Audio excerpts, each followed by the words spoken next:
Luc Moreau heeft nog een tweede monitoringssysteem geïnstalleerd. Dat bevindt zich onder de gletsjerbodem, zo'n 100 meter onder het oppervlak.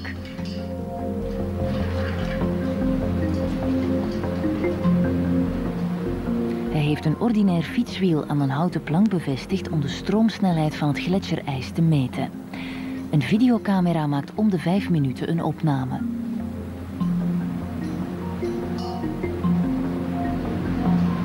De reus schuift met een gemiddelde snelheid van 2 centimeter per uur, of zo'n 50 centimeter per dag. Dit zijn de enige beelden die ooit zijn gemaakt van de stroming van een gletsjerbodem. Ici, on voit très bien que le rocher a moulé la base du glacier. Et donc ici, les stries que l'on voit sur le glacier, c'est donc le rocher qui a donc modifié la base, hein, et le glacier donc qui s'est déformé légèrement. Donc, au fur et à mesure du mouvement, voilà, on voit très bien ces stries qui montrent la direction de l'écoulement de la glace. Op de Mont Blanc in de Franse Alpen pompen technici een ondergronds meer leeg dat een dorp in de omgeving bedreigt. Het meer bevindt zich onder een gletsjer van 50 tot 60 meter dik. De werkzaamheden zijn vandaag begonnen en de tijd dringt, want het meer dreigt het dorp Saint-Gervais helemaal onder water te zetten. Onder de Tête-Rouge-gletsjer ligt 65.000 kubieke meter water. Dat is zoveel als 20 Olympische zwembaden. In de vallei verderop ligt het dorp Saint-Gervais, dat einde 19e eeuw al eens is ondergelopen. Toen kwamen 175 mensen om het leven. Jusqu'à maintenant, le temps joue contre nous parce que chaque seconde qui passe, c'est de l'eau qui rentre dans la poche. Chaque mètre cube qui va être enlevé, eh bien, c'est une bouffée d'air. In het dorp zijn de inwoners zich al heel hun leven lang bewust van het gevaar. On n'est pas vraiment inquiet, quoi. Je dirais qu'on est attentionné, mais pas inquiet. On est, je dirais, dans une situation de confiance puisqu'on sait que les travaux ont débuté.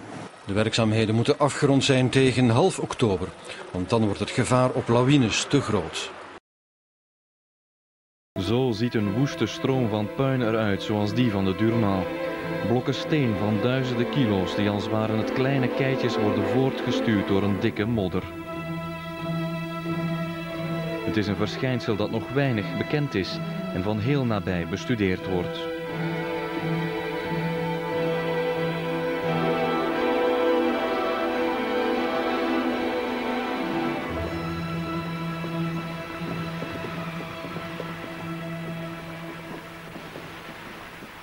Voilà, alors on se trouve ici dans le site que j'appelle extraordinaire de l'île Graben parce que on a la chance dans ce site de pouvoir étudier des laves torrentielles et on peut compter sur 5 ou 6 laves torrentielles par année, ce qui est assez extraordinaire étant donné que dans les autres endroits, heureusement je dirais, on a une lave tous les 15 ans. Mais pour les étudier évidemment que c'est pas assez.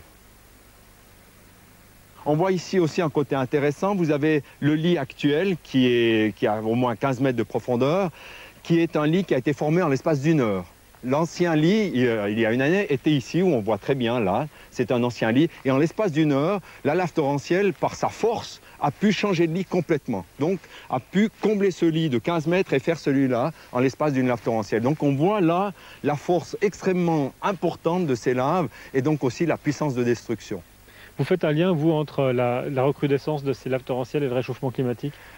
Très certainement, étant donné qu'on sait que les laves torrentielles sont dépendantes des intensités de pluie, et puis on a vu qu'avec le réchauffement, on a des intensités plus importantes de pluie qu'avant, donc on aura des laves torrentielles, un potentiel de laves torrentielles plus important.